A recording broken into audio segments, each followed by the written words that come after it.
10th class text book Telugu పాఠ్యాంశం practice bits. First question. రాజధర్మం పాఠం ఏ ప్రక్రియకు సంబంధించినది క్రింది వానిలో?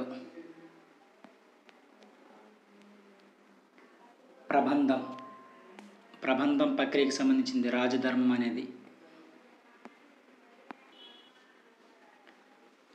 Next question. యుద్ధ విజేత పాఠ్యాంశం ఏ ఇతివృత్తానికి సంబంధించింది క్రింది వానిలో? శాంతి ఆవశ్యకతకు సంబంధించింది యుద్ధ విజేత పాఠ్యాంశం అనేది.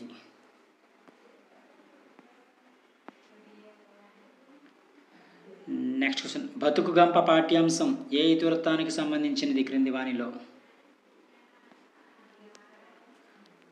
కుటుంబ విలువలకు సంబంధించింది. బతుకు గంప పాఠ్యాంశం అనేది కుటుంబ విలువలు ఇతివృత్తానికి సంబంధించినది.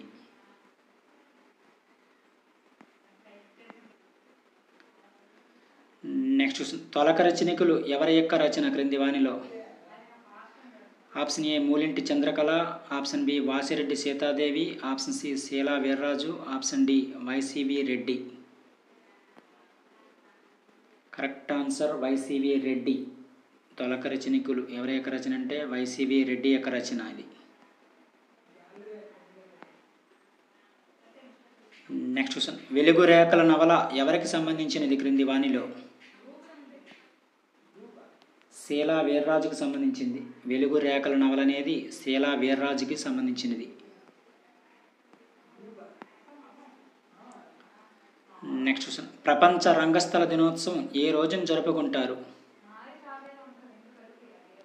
మార్చి 27న జరుపుకుంటారు ప్రపంచ రంగస్థల దినోత్సవం. Next question. తెలుగు నాటక రంగ దినోత్సవాన్ని ఎవరి జయంతి సందర్భంగా జరుపుకుంటారు క్రింది వానిలో? Option A Raghupati Venkataratnam Naidu, option B Gidugu Ramamurthy, option C Gurajada Apparao, option D Kandukuri Veeresalingam Pantulu. Correct answer Kandukuri Veeresalingam Pantulu జయంతి సందర్భంగా జరుపుకుంటారు తెలుగు నాటక రంగ దినోత్సవాన్ని.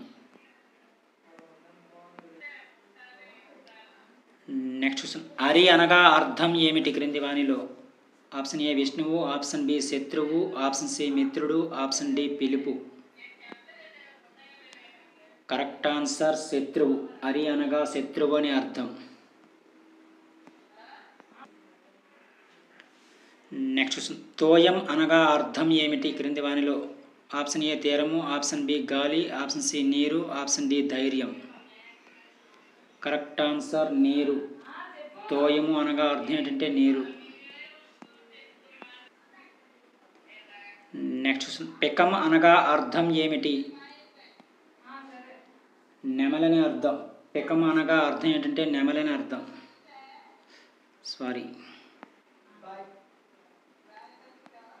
పెకము అనగా కోయిల అని అర్థం. నెమలి కాదు, కోయిల అని అర్థం. పెకము అనగా అర్థం ఏంటంటే కోయిల.